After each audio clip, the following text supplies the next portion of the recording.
రాజకీయ ముసుగులో ఉన్న ఒక నేరస్తుడు. ఎస్, ఆ పదానికి ప్రాపర్ యాప్ట్ ఎవరంటే జగన్మోహన్ రెడ్డి. ఇప్పుడు జగన్మోహన్ రెడ్డి పర్యటనలు కూడా అలాగే మనం చూస్తున్నాం. మీరు ఒకసారి అబ్జర్వ్ చేయండి.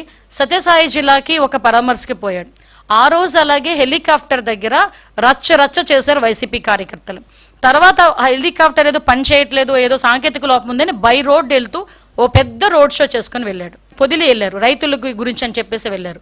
ఆ రోజు అదే టైంలో జరిగిన కృష్ణంరాజు ఇన్సిడెంట్ సంబంధించి సాక్షి టీవీలో అమరావతి మహిళల గురించి తప్పుడుగా మాట్లాడారని అక్కడ పక్కన ఎవరో ఒక చిన్న ధర్నా చేస్తా ఉంటే ప్లకార్డ్స్ పట్టుకుంటే వైసీపీ కార్యకర్తలు పోలీసులను కూడా రాళ్ళు ఇచ్చి కొట్టే పరిస్థితి కనిపించింది. సొంత వైసీపీ కార్యకర్త ప్రాణం గురించి కూడా ఆలోచన చేయకుండా పక్కకి ఈడ్చిన ట్వీట్ చేసి అతని ప్రోగ్రామ్ ను ముందుకు నడిపించుకున్నాడంటే ఇతను పరామర్శ అన్న పేరుకే గానీ అతని బల ప్రదర్శన అన్నది చాలా క్లియర్ గా మనకందరికి అర్థం అవుతుంది. రెంటపల్లి విషయంలోనే గంగమ్మ జాతరలో గొర్రెపోతులు నరికినట్టు రప్పా నరుకుతానని ఒకడు అంటే ఆ విషయం గురించి మీలాంటి పత్రికా విలేకరులు ఎందుకంటే అలా తప్పేంటి అని అడిగాడంటే ఒకసారి అతని తాలూకా మానసిక పరిస్థితి ఒకసారి ఆలోచన చేయండి. ఒకడేమో నరికేస్తామంటాడు, ఒకడు కోసేస్తామంటాడు. ఇలాంటి వాళ్ళందరినీ ఎందుకు ఆ మాట మాట్లాడుతున్నారు అంటే తప్పేంటి అని అడిగాడు. సినిమా డైలాగ్ కదా తప్పేంటి.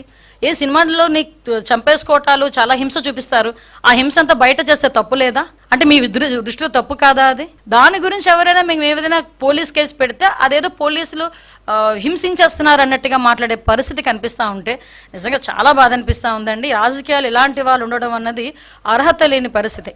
అంటే ఇలాంటి రేపు పొద్దున్న 2029లో మేము వస్తాము, ఇలాంటి హింసను ప్రేరేపిస్తామని ఇండైరెక్ట్గా సమాజానికి చెప్పే పరిస్థితి ఈరోజు జగన్మోహన్ రెడ్డికి ఉంది అంటే ఒక్కసారి రాష్ట్ర ప్రజలందరూ కూడా ఒక్కసారి ఆలోచించుకోవాల్సిన అవసరం కూడా ఉంది.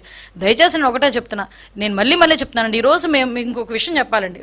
మీరైనా మేమైనా ఎవరైనా రోడ్డు మీద వెళ్తుంటే పక్కన ఒక యాక్సిడెంట్ జరిగింది అనుకోండి, ఆటోమేటిక్గా దిగి వాళ్ళకి ఏం జరిగిందో చూసుకుని బాధ్యతాయుతమైన ప్రజాప్రతినిధులం కాబట్టి మేమైనా మీరైనా ప్రతి ఒక్క వ్యక్తికి కూడా బాధ్యత ఉంటుంది కాబట్టి దిగి అయ్యో ఏమైందని మీ చేతనంత సహాయం వీలైతే 100కి ఫోన్ చేస్తారు, లేకపోతే 108కి ఫోన్ చేస్తారు, లేకపోతే ఇంత మంచినీళ్ళు ఇస్తారు, లేకపోతే పక్కకి తీసుకెళ్ళి కూర్చోబెడతారు.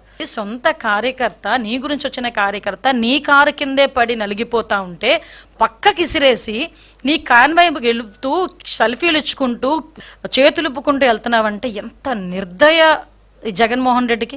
మానవత్వం లేదన్న సంగతి చాలా క్లియర్గా అర్థమవుతుంది కదా. ఒక్కసారి మనం కూడా ఆలోచన చేసుకోవాల్సింది. ఇలాంటి నాయకులు సమాజంలో ఉండొచ్చా లేదా అనేది కూడా మన రాష్ట్ర ప్రజలు కూడా ఆలోచించుకోవాల్సిన అవసరం ఉంది.